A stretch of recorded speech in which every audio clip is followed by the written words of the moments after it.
अधिकारी शेतकऱ्याच्या बांधावरी असं नाव देऊन आम्ही एक उपक्रम जिल्हाभरामध्ये राबवतोय। प्रत्येक तालुक्यातील अधिकारी हे त्या तालुक्यातील शेतीच्या बांधावर जाऊन शेतकऱ्यांशी चर्चा करत आहेत।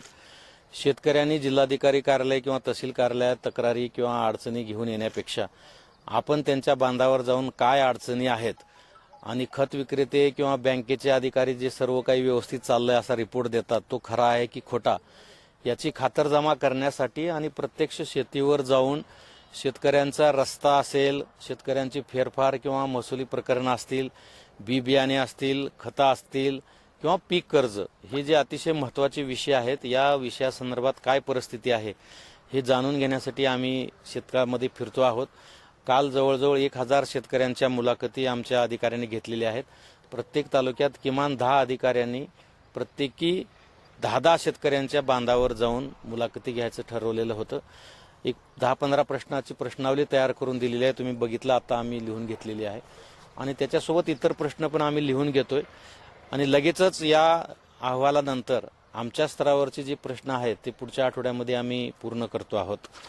यामध्ये शेतीचा रस्ता, पीक कर्ज वेळेवर न मिळणे, बँकेतले लोकांची वागणूक चांगली नसणे किंवा खताच्या बाबतीमध्ये युरियाचं शॉर्टेज असणे किंवा बऱ्याच ठिकाणी काही दुकानदार लिंकिंग करत आहेत अशी पण तक्रार आलेली आहे। काही ठिकाणची फेरफार काही शेतकऱ्यांची प्रलंबित आहेत। तर हे सर्व प्रश्न पुढील 1 महिन्यामध्ये आम्ही मार्गी लावणार आहोत। जे आमच्या जिल्हा प्रशासन स्तरावरचे आहेत ते आम्ही निकाली काढू, जे शासन स्तरावर मदत लागणार आहे ते आम्ही शासनाकडे कळवू। बुतसिंग मानसिंग बवरे, कृष्णापूरवाडी।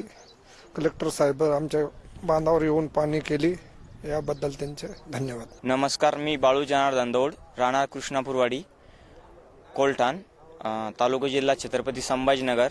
आज आमच्या गावामध्ये जिल्हाधिकारी साहेब आले व त्यांनी गावकऱ्याच्या सर्व समस्या बांधावर येऊन जाणून घेतल्या।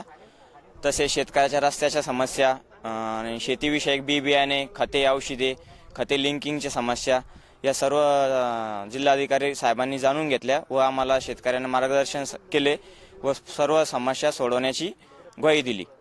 आणि येणाऱ्या काळामध्ये वीज पुरवठा, जे लिंकिंगचे खते वाढीव दरामध्ये जे दुकानदार विकतात त्याच्यावर निश्चितपणे जिल्हाधिकारी साहेब कारवाई करणार ही आम्हाला शाश्वती दिली।